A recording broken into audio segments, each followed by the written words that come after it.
As President Trump backed away from the brink of military action today, he still had plenty of tough talk for Iran. Your campaign of terror, murder, mayhem will not be tolerated any longer. Vowing stiff new sanctions and pledging not to let Iran obtain a nuclear weapon. We will never let that happen.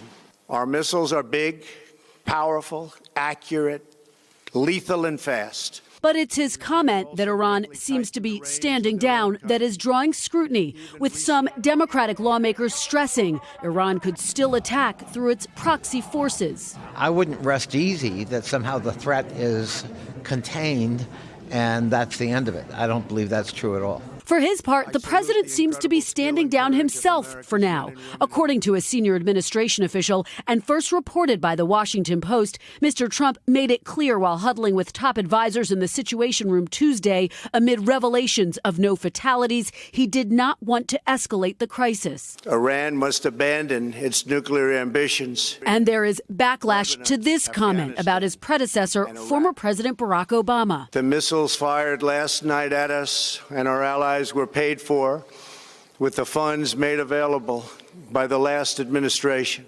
That's a reference to Iran's money that was unfrozen as a part of the Iran nuclear deal, a deal negotiated by former President Obama and ripped up by President Trump. Today, a former top Obama official firing back. This is another series of despicable lies by President Trump.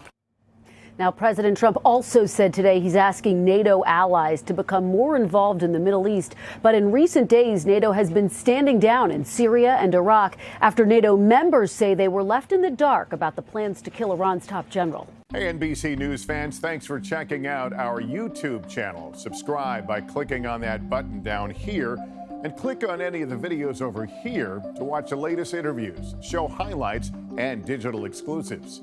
Thanks for watching.